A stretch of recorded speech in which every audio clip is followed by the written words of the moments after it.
O Código de Defesa do Consumidor prevê regras para que o direito de quem compra e os deveres de quem vende sejam cumpridos. Mas e quando os defeitos não são detectados no momento em que o produto foi colocado à venda?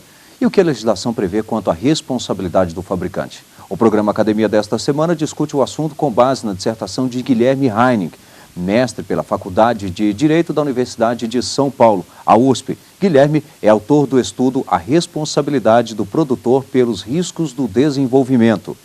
O debate sobre a pesquisa conta com a participação de Otton Lopes e Sandro Brotherhood. Lopes é professor de responsabilidade civil na Universidade de Brasília, a UNB, e Brotherhood é advogado e especialista em direito do consumidor. Quero aqui agradecê-los pela presença, por aceitar o convite da TV Justiça para participar do programa Academia, também ao Guilherme, nosso muito obrigado. E nós já vamos conferir um resumo da dissertação apresentada neste programa. A dissertação de Guilherme Heining busca investigar se o Código de Defesa do Consumidor confere ou não ao produtor a possibilidade de isentar-se do dever de reparação de produtos, obrigação prevista no artigo 12 do Código. O autor aborda também aspectos do Código Civil. O estudo contempla o direito civil e o direito do consumidor. Inicialmente, qual foi a metodologia que você utilizou? Qual foi o objetivo, esse tema que você extraiu? Bom, primeiramente eu gostaria de agradecer pelo convite, participar da academia para poder expor esse meu trabalho que foi defendido na Faculdade de Direito da USP e agora publicada pela editora Atlas. O tema dos riscos de desenvolvimento é um tema muito debatido, tanto no direito comparado quanto aqui no nosso direito brasileiro. Então, e ele é um tema também muito relevante do ponto de vista teórico, como prático também. Se a gente observar, na década de 70, a Europa começa a discutir um pouco a responsabilidade civil do produtor. Esse debate vai ser um debate muito acirrado, e um dos principais problemas dessa discussão são os riscos do desenvolvimento. Tanto é que demora-se para aprovar uma diretiva, que só vai ser terminada e aprovada pela Comunidade Econômica Europeia em 1985. E um dos principais entraves foram os riscos de desenvolvimento, né? Tanto é que se diz que essa diretiva ela é vista como uma solução de compromisso, porque os riscos de desenvolvimento entram aí também como uma espécie de concessão para os dois lados. Havia muita divergência na época, alguns países queriam a responsabilização do produtor, outros achavam melhor não responsabilizar. E por que é importante falar do direito europeu? Porque o nosso direito positivo, o Código de Defesa do Consumidor, quando trata da responsabilidade civil do produtor ou da responsabilidade civil pelo fato do produto, ele se baseia muito na diretiva europeia. Então, quando eu fiz essa pesquisa, o que eu tentei foi buscar um pouco aquele debate, iniciado na década de 70, bem acirrado na década de 80 e também se continua posteriormente, e trazer um pouco para o Brasil. A gente tem basicamente as mesmas discussões aqui que eles tiveram lá na Europa. Bom, agora vamos conferir as principais obras que contribuíram para a elaboração deste estudo.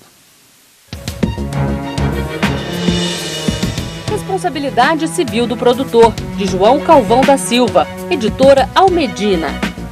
A responsabilidade civil do fornecedor de produtos pelos riscos do desenvolvimento, de Marcelo Junqueira Calisto, editora Renovar. Princípio da Precaução e Evolução da Responsabilidade Civil, de Tereza Ancona Lopes, editora Quartier Latam. Guilherme, de que forma cada uma dessas obras contribuiu para a elaboração do seu trabalho? Bom, primeiramente, o primeiro livro, Responsabilidade Civil do Produtor, é de um autor português. E podemos dizer que sobre esse tema, responsabilidade civil do produtor, ou responsabilidade pelo fato do produto, essa é a principal obra em língua portuguesa. Esse autor fala de modo genérico sobre a responsabilidade civil do produtor e também aborda o problema dos riscos do desenvolvimento. O segundo livro, que é o do Marcelo Junqueira Calisto, chama-se A Responsabilidade Civil do Fornecedor de Produtos pelos Riscos do Desenvolvimento. É um livro de origem brasileira e é a referência para o nosso tema, que é uma monografia que trata especificamente dos riscos de desenvolvimento no nosso país. Então essa é a principal indicação para aqueles que querem se aprofundar nesse tema.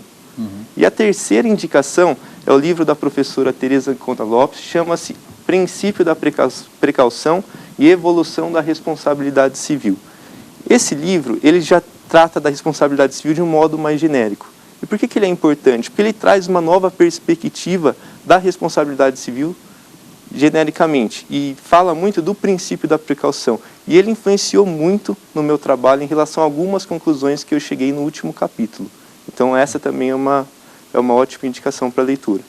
Bom, queria então que você falasse agora do seu trabalho, que fizesse uma explanação de sua obra.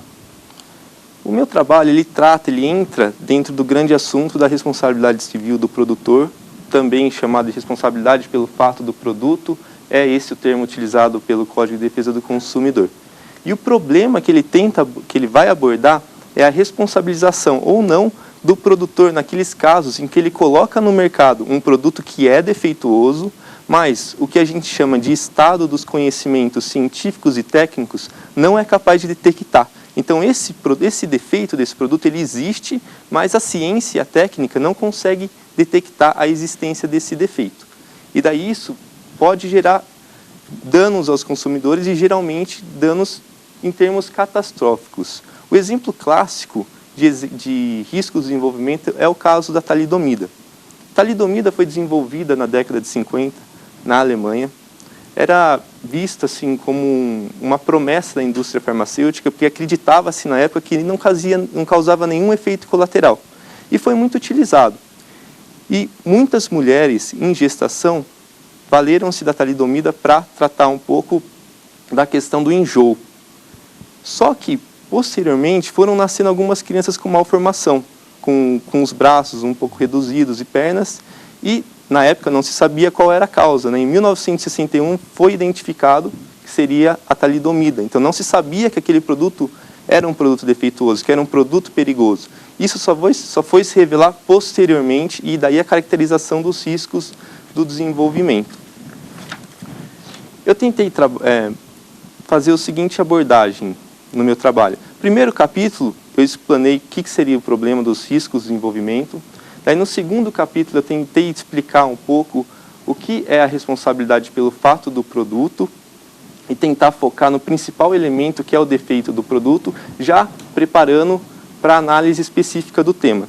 No terceiro capítulo eu tentei analisar as espécies ou os elementos dessa defesa que são os riscos do desenvolvimento. E no quarto capítulo, que é o principal capítulo do meu ponto de vista, eu tentei responder a questão: o produtor, segundo o direito positivo brasileiro, ele responde pelos riscos de desenvolvimento? E a resposta que eu dei, de acordo com os critérios legais, foi que sim. No último, que é o quinto capítulo, eu dei uma abordagem um pouco diferente. Eu saí um pouco da abordagem dogmática, jurídica, e fui um pouco para a questão da proposição legislativa. Então, do meu ponto de vista, a meu ver, a solução do legislador não é necessariamente a melhor. Então eu tento trazer uma nova perspectiva, um pouco influenciado com a análise de um autor alemão que tratou do tema do ponto de vista econômico e também de algumas propostas de criações de fundos da União Europeia. Então, basicamente, essa foi a minha análise feita sobre o tema dos riscos de desenvolvimento. Agora, Guilherme, nós temos aí um acórdão que é criticado, um acórdão do Tribunal de Justiça do Rio Grande do Sul, que trata justamente dos riscos aí do desenvolvimento. Que acórdão esse? E por que dessa crítica? Não existe na nossa jurisprudência casos de riscos de desenvolvimento. Então, se a gente fizer uma pesquisa nos tribunais, a gente não vai achar. Esse é talvez o único acórdão que menciona essa hipótese. E por que ele é criticado? O que aconteceu nesse caso? O consumidor, ele comprou uma motosserra. E essa motosserra, ela não tinha, na época, um dispositivo que servia para frear a serra quando houvesse uma aceleração repentina. Então ele estava utilizando a motosserra que ele havia adquirido, teve essa aceleração repentina na serra e ele sofreu danos. Daí ele entrou com uma ação contra o produtor e esse caso foi parar no Tribunal de Justiça. O Tribunal de Justiça do Rio Grande do Sul analisou essa questão. E o que o tribunal falou? Falou o seguinte: olha, no momento em que esse produto foi colocado no mercado, já havia um problema de segurança. Então, se só os produtos posteriormente colocados no mercado vieram com esse mecanismo de segurança, isso não quer dizer que a gente teve um avanço tecnológico que corresponde à inexistência de um produto anterior. Essa conclusão do tribunal está correta. O problema é que o tribunal ele vem e fala em riscos do desenvolvimento. Por que isso não é exato? Porque a gente não tem aqui exatamente uma hipótese de risco do desenvolvimento. Quando a gente vai poder falar em riscos do desenvolvimento? Quando aquele defeito ele não puder ser identificado. A gente não sabe que existe aquele problema de segurança. Já no caso da motosserra, a gente sabia sim, existia um problema de segurança. A questão era, naquela época, esse mecanismo técnico para solucionar esse problema, ele já estava disponível ou não? Mas, de qualquer forma, que existia o risco, que a gente conhecia esse risco, isso é certo. Então, a gente não pode falar de risco de desenvolvimento. Por isso que a gente faz essa crítica a esse acórdão do Tribunal de Justiça do Rio Grande do Sul. Seria, em outras palavras, talvez um novo modelo, né? O produto com um novo modelo, talvez um aperfeiçoamento, uma outra opção, né? Exatamente. Bom, nós vamos aqui fazer um rápido intervalo e em seguida nós estaremos de volta já na fase de debates no programa Academia. Até já. Estamos de volta com o Academia, o espaço que a TV Justiça reserva a mestres e doutores para expor os trabalhos elaborados nas universidades. E você também fica sabendo quais são as teses e dissertações que já estão disponíveis no mercado editorial. Confira. Consumidor empresário, a defesa do finalismo mitigado. Dissertação de mestrado de Júlio Moraes de Oliveira, editora Arraiz Editores. Responsabilidade civil, dever jurídico fundamental. Dissertação de mestrado de Paula Fracinetti Matos, editora Saraiva. Direito autoral na era digital, impactos, controvérsias e possíveis soluções. Dissertação de mestrado de Manuela Santos, editora Saraiva. Bom, e no programa desta semana, a dissertação em destaque é de Guilherme Heining, mestre pela Universidade de São Paulo, a USP, e a dissertação tem como tema a responsabilidade do produtor pelos riscos do desenvolvimento. Nesta parte do programa, nossos convidados, Otton Lopes e Sandro Broderwood, farão aqui com a gente um debate, vão participar com a gente. Aliás, já gostaria até de pedir para o professor Otton para que desse início, então, a esse debate. Obrigado, professor. Tá ótimo, eu que agradeço. Guilherme, você não acharia interessante atribuir a responsabilidade pelos riscos de desenvolvimento ao produtor em função de, além de propiciar o desenvolvimento de inovações de utilidade no produto, obrigar ao produtor a também avançar o estado da técnica, o estado da ciência em relação à segurança dos produtos? Sim, esse é um ponto que é muito destacado nos debates sobre esse tema. Em relação ao nosso direito, primeiro a minha conclusão é que ele vai responder, essa é a solução da lei. Agora, do meu ponto de vista pessoal, eu acho que a solução melhor seria outra. O produtor ele pode ser responsabilizado em algumas hipóteses, mas em regra ele vai poder se valer dessa defesa. Por quê? Por que é melhor não responsabilizar o produtor irrestritamente? O problema dos riscos de desenvolvimento é que esses riscos eles não são conhecidos. Então, você não tem como fazer, por exemplo, um seguro contra os riscos do desenvolvimento. E isso, de certa forma, quebra um pouco a funcionalidade da responsabilização objetiva nesses casos. Então, não adianta responsabilizar o produtor, porque, no final das contas, ele não vai conseguir tomar nenhuma medida preventiva, ele não vai conseguir fazer avançar o estado dos conhecimentos científicos e técnicos. Até por isso, o que se propõe cada vez mais é a criação de fundos de responsabilidade. A gente sabe, a vítima não pode ficar sem indenização, mas de outro lado, talvez responsabilizar o produtor vai ter uma consequência também grave, que é excluir alguns agentes econômicos da atividade. E daí isso gera também danos à sociedade do modo geral, né? Porque você deixa de dispor de alguns produtos que estariam no mercado se ele tivesse um pouquinho mais de certeza sobre os riscos envolvidos na sua atividade. Professor Sandro Broderwood. Guilherme, lendo o teu trabalho, primeiro de tudo queria dizer que ele está muito bem escrito, parabéns, excelente trabalho. Eu queria saber de você duas coisas. Primeiro, o motivo que te levou a eleger esse tema E o segundo, a tua convicção, a formação da tua convicção sobre as conclusões que você chega. De que forma isso acontece? É por uma questão do direito comparado? É por uma questão da análise da nossa legislação? Ou até mesmo por uma convicção pessoal? Bom, doutor Sandro, em relação à primeira pergunta, eu comecei a pensar nesse tema quando eu ainda estava cursando a graduação. Comecei a me interessar muito pela responsabilidade civil do produtor e, conversando com a minha orientadora, a professora Tereza Ancona Lopes, esse tema veio à baila, veio a destaque, é um tema que ela gosta muito e eu me apaixonei por esse tema, até mesmo por sua complexidade, pela grande quantidade de discussões. Então, esse foi o motivo que me levou a escolher esse tema. Em relação à segunda parte da questão, eu tenho que aqui confessar uma coisa. Quando eu iniciei a pesquisa, a minha hipótese era dizer que, segundo o Código de Defesa do Consumidor, o produtor ele não seria responsabilizado.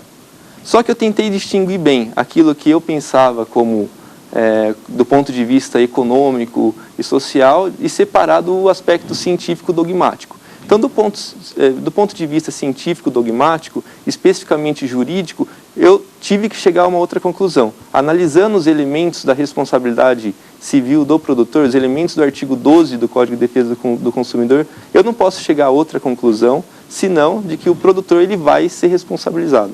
Por isso que eu fiz essa distinção. Primeiro, falar do direito positivo e depois uma proposta de alteração da nossa legislação. Daí sim, nessa alteração, eu penso que o produtor ele não deve ser responsabilizado. Só que não é jamais ser responsabilizado. Ele, para sair dessa responsabilidade, além de demonstrar que ali existe risco de desenvolvimento, que é uma coisa muito difícil, ele também tem que comprovar que ele, de certa forma, contribuiu para o desenvolvimento desses conhecimentos científicos. Então, ele não pode ficar parado esperando. Se foi levantada alguma suspeita, ele tem que, de certa forma, ir fazer pesquisa, ou pelo menos financiar alguma pesquisa. E também acrescentando a isso a responsabilidade ou a indenização com base nos fundos de compensação, para deixar a vítima sempre indene.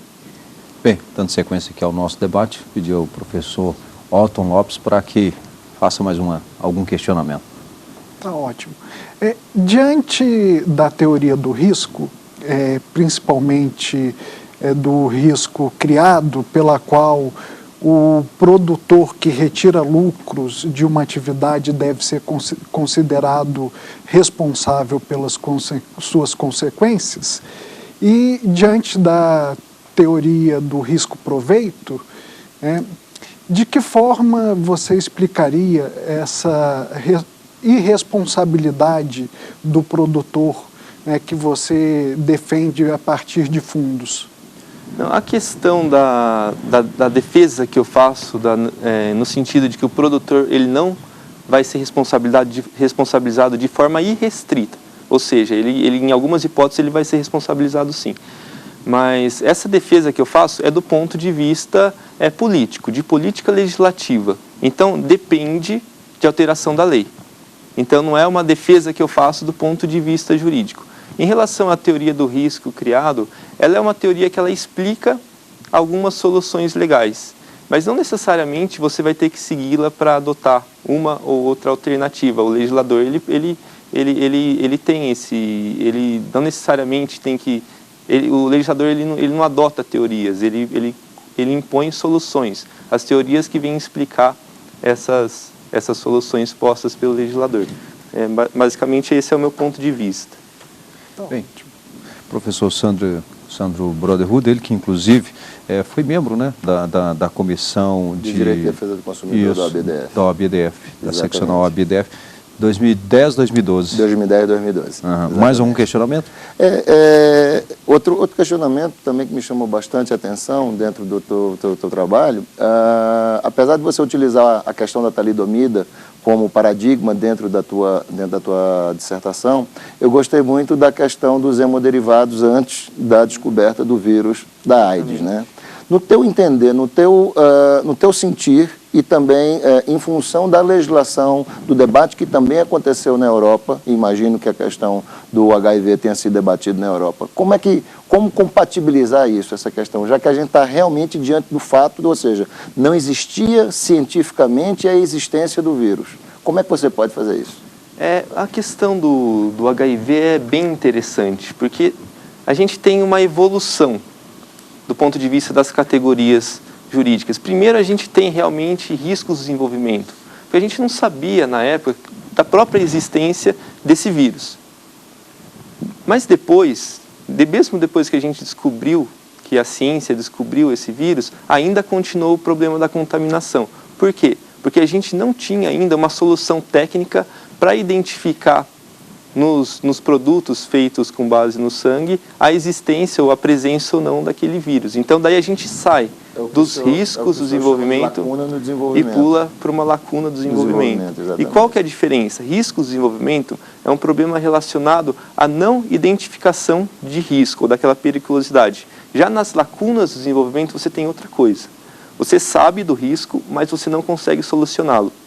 Um exemplo simples que a gente pode pensar, que já é uma coisa bem antiga, é um automóvel. O automóvel, antigamente, quando não existia o freio ABS, se você uma freada muito forte, é um problema, que pode derrapar o carro. A gente sabia desse problema, mas não conseguíamos solucionar. Então, a gente tinha, naquela época, uma lacuna do desenvolvimento, mas não risco do desenvolvimento. Mas depois veio a tecnologia e solucionou esse problema. Até porque, nesse caso do automóvel sem o freio ABS, ele estaria dentro da expectativa do risco esperado, né? Isso, legitimamente exatamente. Esperado. É o caso, por exemplo, de uma motocicleta. Ela sabe que, eventualmente, por ter duas rodas, ela é inerentemente instável, ela pode cair. É uma outra coisa que eu gostaria que você explicasse melhor, é como se daria a criação desses fundos que possibilitariam a indenização das vítimas no risco do desenvolvimento. Esse é um dos aspectos bem problemáticos da responsabilização com base nos fundos. No trabalho eu coloco assim algumas ideias, né, algumas linhas gerais, e menciono a necessidade de uma discussão bem ampla para a criação desses fundos. Uma discussão que não envolva só juristas, mas também economistas, políticos, não é só uma questão jurídica. Mas em linhas gerais, qual que seria assim, a minha primeira ideia? Criação de fundos específicos ou de um fundo específico para a indústria farmacêutica, que é nesse âmbito que a gente vai ter a maioria dos casos de riscos de desenvolvimento. Então, a gente cria um fundo específico com participação estatal e das empresas. E depois um fundo genérico para todas as outras hipóteses. Porque para as outras áreas, setores da economia, fica um pouco difícil você criar criar um fundo específico para cada setor, ainda mais quando esse setor ele não é diretamente visado por esse problema. Então, para não deixar a vítima sem indenização, você tem que ter um fundo específico e um fundo genérico. Essa é a minha primeira ideia. Agora, a forma de constituição desse fundo, quando que a vítima vai poder se valer desse fundo, isso são questões que têm que ser debatidas. Eu coloco algumas ideias aqui no trabalho, mas eu acho que ainda tem muita coisa para ser discutida. Esses fundos seriam constituídos a partir da contribuição de quem? No caso do fundo específico, contribuição estatal e das empresas. No caso do fundo genérico, não tem como pegar a participação das empresas, então é só o Estado mesmo, a sociedade no geral que vai financiar. Bem, eu quero aqui mais uma vez agradecer ao professor Sandro Broderud, especialista em Direito do Consumidor, também ao professor Otton Lopes, que é professor de Responsabilidade Civil, a nossa querida UNB, e claro, aqui parabenizar e agradecer ao professor Guilherme Heining pela presença hoje na Academia e que trouxe aqui o seu trabalho para ser debatido com a gente. E você também pode participar do Academia. Para isso é fácil, basta você mandar a sua dissertação ou a sua tese para o e-mail academia@stf.jus.br. Também é possível rever este programa em nosso site www.tvjustiça.jus.br. Obrigado e até o próximo encontro.